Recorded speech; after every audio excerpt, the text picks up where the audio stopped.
mereka harus memikirkan hidup setiap hari, biaya hidup setiap hari, kontrakan, biaya sekolah anak, biaya kebutuhan yang lain-lain yang tidak terduga dan sebagainya, dengan angka 2,3. Dari perhitungan saya dengan teman-teman itu sangat tidak layak. Sangat kurang.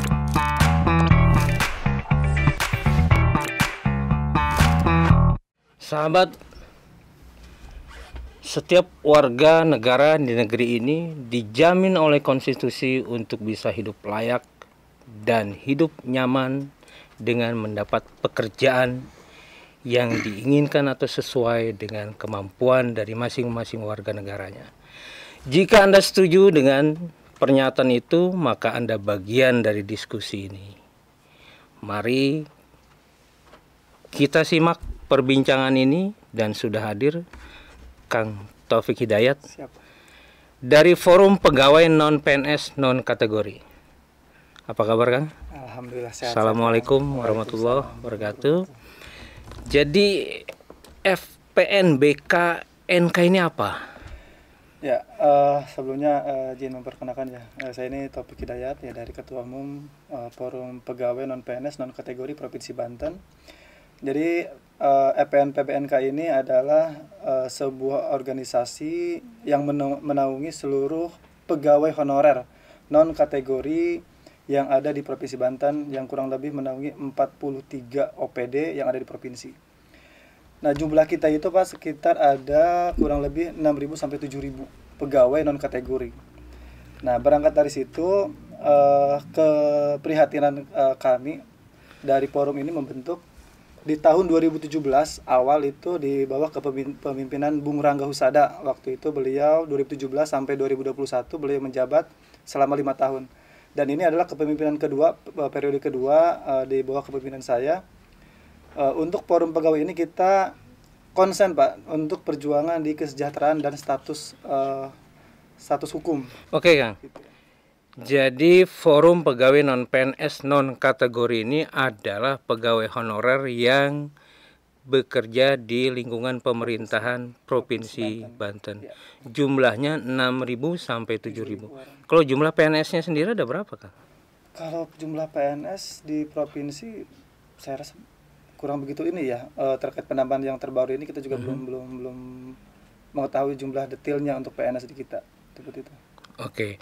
Nah, kalau kemudian ini tenaga honorer, rekrutmennya ini resmi atau kalau kita ada jalur-jalur yang tersembunyi? Ya, untuk sementara ini kita dari data hasil dari data nominatif hasil verifikasi dari BKD per tahun 2017. Data itu sudah terkunci sebenarnya untuk data nominatif pegawai resmi yang sudah terdata di database BKD.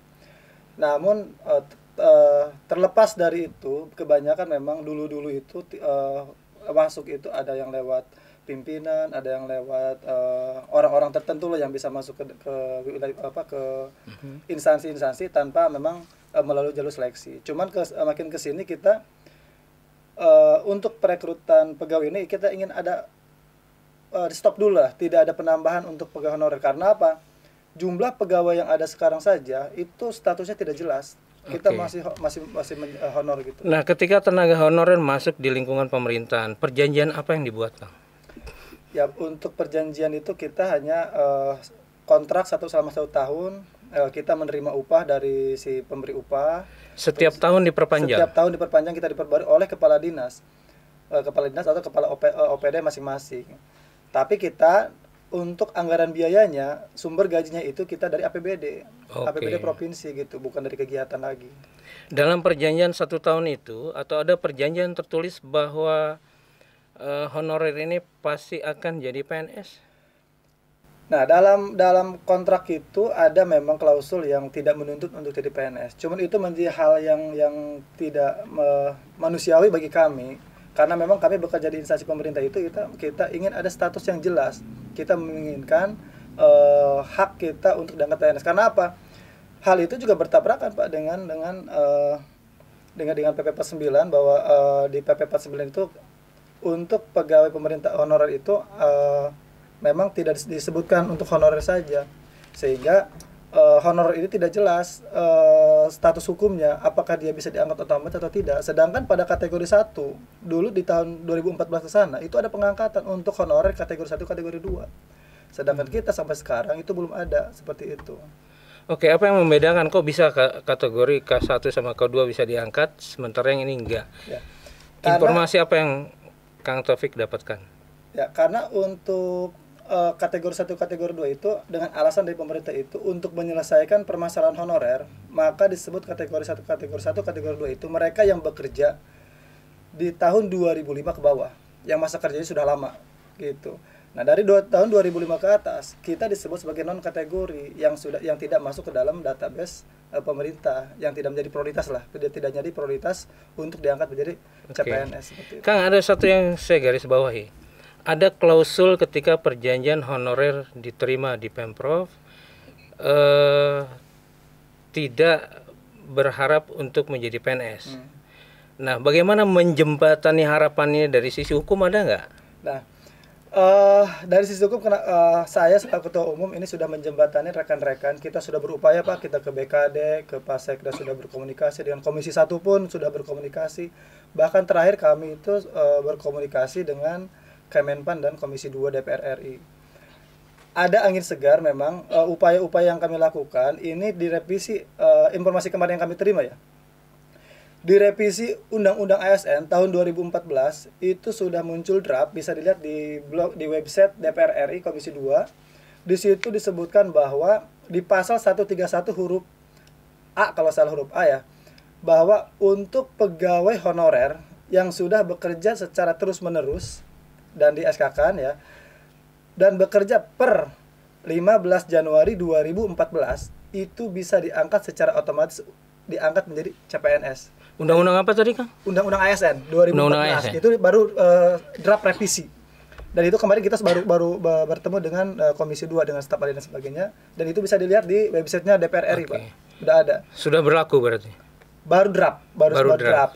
Dan insya Allah kemarin dari staf ahli Komisi 2 itu mereka meminta dukungan dari kami juga terkait masalah itu. Karena sebuah harapan kami ketika draft revisi undang-undang ini diberlakukan, maka bagi kami yang sudah bekerja, yang mendambakan untuk diangkat menjadi CPNS, saya rasa itu adalah angin segar bagi kami. Kalau memang payung hukumnya sudah jelas, maka ketika tadi perjanjian kontrak yang dibuat oleh masing-masing instansi, kita tidak berharap untuk menjadi CPNS, itu akan gugur dengan sendirinya karena sudah ada undang-undang ASN yang memang mengakomodir kita agar kita diangkat menjadi PNS secara otomatis kalau memang sudah ada terakomodir di undang-undang ASN 2014 itu. Kira-kira kapan itu berlakunya? Kami sih berharap secepatnya karena yang kami sekarang khawatirkan itu di Provinsi Banten terutama ya khususnya, bahwa isu yang berkembang itu berkaitan dengan penghapusan honorer di tahun 2023. Gitu. Makanya ketika revisi Undang-Undang ASN 2014 diberlakukan, maka secara otomatis isu yang kemarin dihembuskan oleh Kemenpan RB itu akan hangus dengan sendiri. Jadi ada isu bakal ada pemberhentian tenaga honorer. Oke, Kang, kalau boleh tahu kontrak kerja per tahun dari kehidupan honorer ini layak nggak dapatnya dari Pemprov? Kalau dikatakan layak, saya rasa dari teman-teman ya sangat kurang layak ya. Di atas atau di bawah UMP? Di bawah. Di bawah. Di bawah. Pemerintah melanggar UMP? Kalau dibilang melanggar ya bisa jadilah, karena informasi yang saya gali kemarin ya di hasil pembicaraan dengan di hasil podcast dengan Pak BKD ya kalau saya nggak salah gitu, bahwa PAD Provinsi Banten itu sudah 60% PAD-nya, sedangkan untuk belanja pegawai itu maksimal 30%. Dan dikatakan bahwa kalau PAD di atas 35% dikatakan bahwa daerah itu mandiri. Oke. Nah, per bulan nerima berapa Kang honorer? Teman-teman yang S1 itu 2,2 ke 2,3 lah. Oke. Ada jadi lagi selain itu? Kalau untuk teman-teman saya rasa tunjangan-tunjangan lain? Karena beda-beda memang ya untuk masing-masing itu. Tunjangan-tunjangan kayaknya nggak ada. Ada gaji ke-13. Gaji 13. Tapi gaji ke-13 itu diberikan pada saat hari raya. Jadi seolah THR lah bagi kita. Memang itu alhamdulillah nih di masa kepemimpinan Pak Yohan 2, sekian. 2, sekian ditambah ada THR itu tunjangan. Tapi masih bisa main proyek kan? Itu bagi yang bisa. Kita insya Allah lah tidak ada di sini yang seperti itu. Artinya jadi sebuah catatan bahwa pemerintah provinsi melanggar UMP. Apa yang sudah dilakukan oleh forum ini untuk melawan kezoliman itu? Ya, kita dalam waktu, karena ini saya kemarin baru beberapa bulan diangkat jadi ketua umum ya, saya sudah melakukan komunikasi baik dengan Komisi 1, dengan BKD, dengan beberapa instansi yang memang, dan bersurat juga ke Pak Sekda. Kita sudah layangkan surat ke Pak Gubernur dengan Pak Wagub, tapi sampai saat ini dengan Pak Sekda, Pak Wagub, dan Pak Gubernur belum ada jawaban, belum ada membuka ruang lah untuk berkomunikasi dengan kami. Jadi kami ini menginginkan untuk kelayakan hidup lah, minimal di UMK Kota Serang di angka 3,8 lebih, 3,8 untuk di tahun 2023 ini. Artinya bayangkan ya Kang, dengan gaji 2,2, 2,3, teman-teman yang ada di sini, yang terutama di Kota Serang daerah sini, mereka harus memikirkan hidup setiap hari, biaya hidup setiap hari, kontrakan, biaya sekolah anak, biaya kebutuhan yang lain-lain yang tidak terduga dan sebagainya, dengan angka 2,3. Dari perhitungan saya dengan teman-teman itu sangat tidak layak, sangat kurang. Kang, bagaimana membantah isu di luar katanya honorer mobilnya mewah-mewah, bener nggak? Ya barangkali kalau honorer mobil mewah mungkin barangkali dia punya orang tua yang memang cukup, atau dia memang punya usaha yang punya usaha. Tapi terlepas dari itu, Kang, terlepas dari itu, kita tidak bisa menutup mata bahwa honor yang diterima oleh teman-teman honor di Provinsi Banten seperti itu. Apa adanya. Ya berbeda mungkin dengan teman-teman yang ada di kesehatan dan lain-lain, mungkin ya karena memang dengan risiko yang lain juga kita berbeda. Kita apresiasi lah Pak WH juga dari tahun 2017 kan. Apresiasi ada kenaikan upah lah. Saya dulu 2008 itu gaji 200.000. 200.000 saya 2008 itu sampai berapa tahun bertahap naiknya. Kang, ini usia honorer ini rata-rata sudah berapa tahun? Kalau usia dikatakan rata-rata ini teman-teman udah kayaknya sudah hampir rata-rata dari 35 ke atas lah, 30-35. Artinya masa kerjanya sudah di atas 20 tahun. Kalau ya bisa ada yang hampir 20 tahun, bahkan yang usia yang mereka bekerja hampir sama dengan kategori 2, ada yang mereka belum diangkat sama sekarang.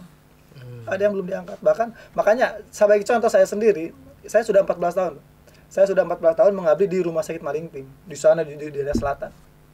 Artinya sangat lama. Nah, sedangkan status kami sampai saat ini kan masih di SK-kan oleh kepala OPD atau kepala dinas. Seperti itu. Ya kami berharap yang kami tuntut sekarang itu adalah pemberlakuan untuk SK 1 pintu yang dikeluarkan langsung oleh kepala BKD dan gubernur. Untuk apa? Untuk meminimalisir terjadinya penambahan pegawai secara terus-menerus, secara ya tadi kepala OPD mengangkat dan lain mengangkat bawah dan sebagainya. Itu kan tidak selesai, sampai kapanpun honornya tidak akan selesai di Provinsi Banten kalau seperti itu terus. Artinya kalau SK dikeluarkan oleh kepala BKD, oleh gubernur, artinya kan untuk mereka merekrut itu sangat sulit karena SK-nya harus dari BKD langsung, dari Pemprov artinya. Makanya perjuangan kita itu memang ingin seperti itu. Jadi tuntutan forum pegawai non PNS non kategori ini apa? Ada 5 poin sih.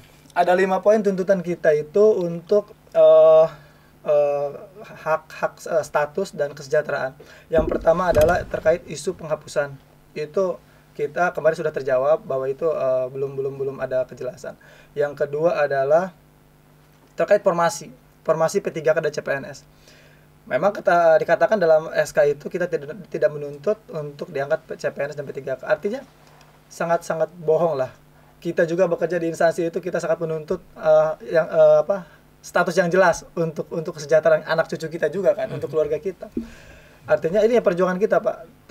Kemarin bertemu dengan Kemenpan, dengan Komisi 2, dan alhamdulillah itu jawabannya bahwa akan ada draft revisi yang sudah muncul, draft revisi Undang-Undang ASN nomor tahun 2014 yang isinya tadi di pasal 131 itu huruf A bahwa honorer yang sudah bekerja secara terus-menerus per tanggal 15 Januari 2014 bisa diangkat secara otomatis untuk diangkat jadi CPNS. Dan itu sudah masuk. Saya sudah membaca draftnya, sudah ada. Mudah-mudahan secepatnya bisa diberlakukan di seluruh Indonesia lah buat teman-teman semua. Yang ketiga adalah tuntutan terkait jaminan hari tua.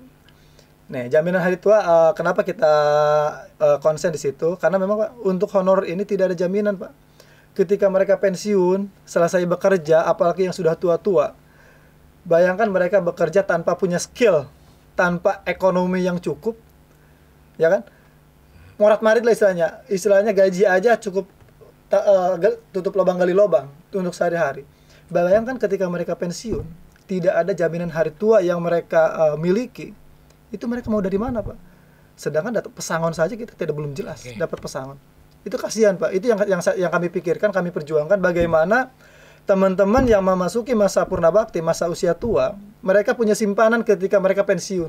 Minimal uang pensiunan itu, jaminan hari tua itu bisa mereka gunakan untuk kebutuhan apa, usaha kecil-kecilan atau yang lain yang bisa menyambung hidup mereka. Karena secara usia, ketika mereka sudah di atas 50-60 tahun, mau nyari kerja susah. Ya kan, tidak mempunyai kemampuan mau seperti apa. Artinya mau dari mana gitu. Minimal kalau mereka ada jaminan hari tua, uangnya bisa digunakan untuk usaha, untuk jualan di rumah atau buat apa gitu kan, alias dan lain-lain. Artinya itu yang menjadi concern kita biar yang ketiga itu.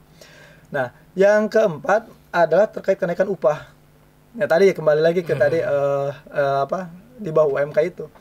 Karena gaji kita itu 2,2, 2,3 untuk S1, Pak.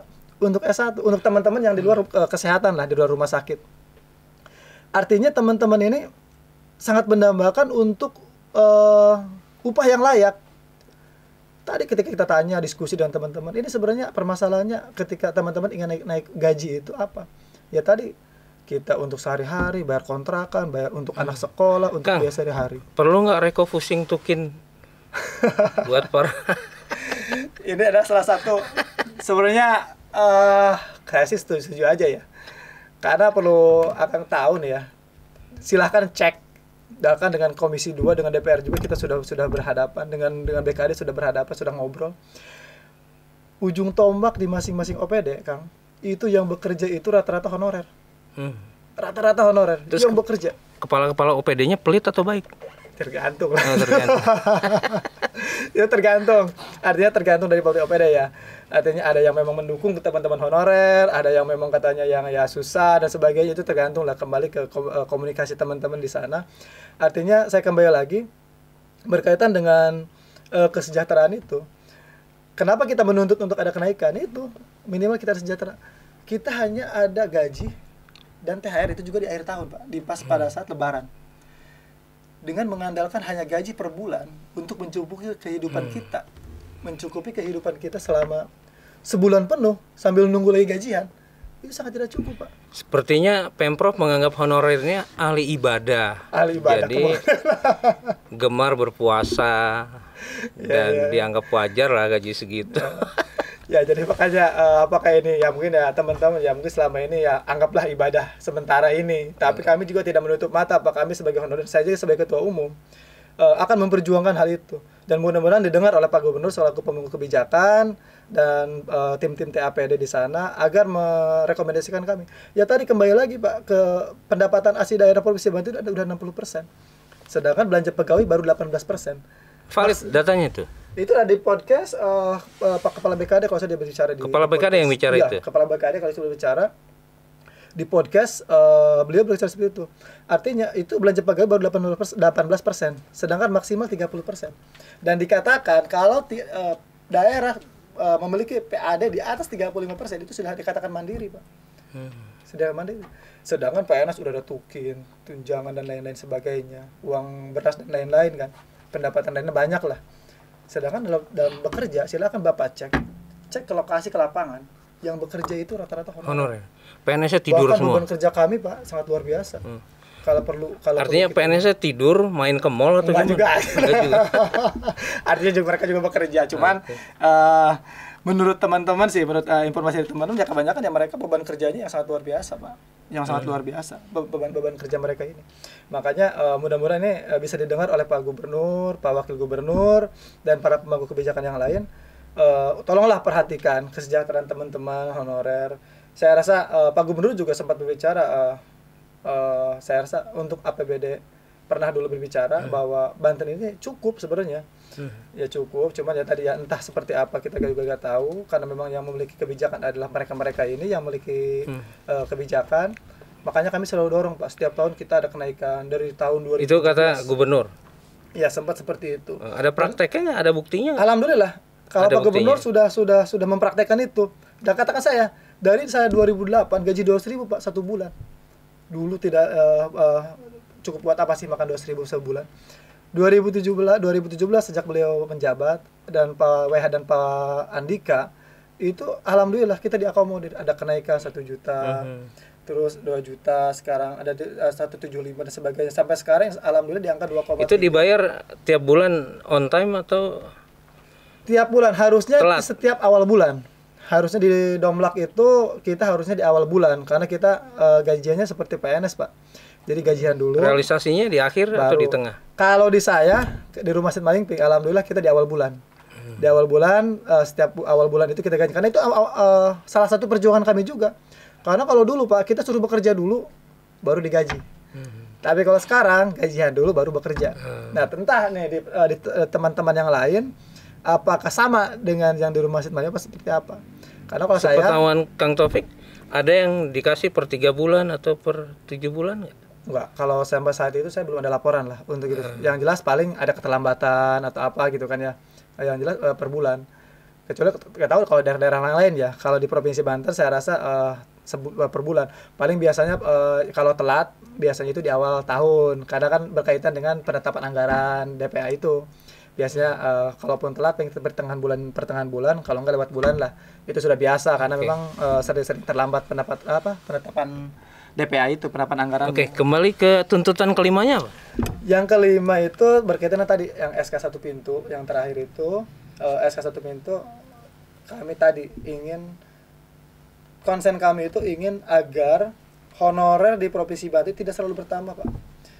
Ini kan tiap tahun selalu bertambah dengan alasan kebutuhan dan lain-lain. Memang ada beberapa OPD yang memang secara aturan memang kemarin hampir sempat diskusi dengan Bang Jajuli Abdillah dan Komisi 1 DPR RI dari beberapa fraksi yang lain, Pak Boni dan lain-lain, bahwa ada beberapa OPD yang memang diperbolehkan secara kalau memang berdasarkan kebutuhan, semacam damkar, dishub dan lain-lain itu diperbolehkan kayak memang berkaitan dengan lapangan dan kebutuhan pegawai juga. Kalau memang kurang bisa merekrut.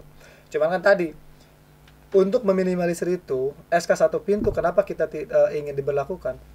Tadi untuk memutus mata rantai kepala-kepala OPD atau orang-orang tertentu yang memasukkan pegawai terus-menerus, Pak, tidak selesai, tambal sulam lagi.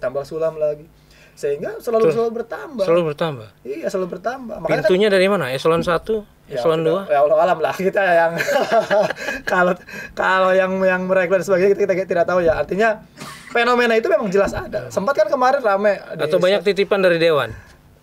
Ya entahlah, karena memang kemarin juga sempat rame. kemarin sempat rame kan di Setwan, ada pegawai dan sebagainya. Artinya itu yang kami harapkan ketika kami menginginkan ada SK 1 pintu itu untuk meminimalisir itu. Dan ada Pak contoh dari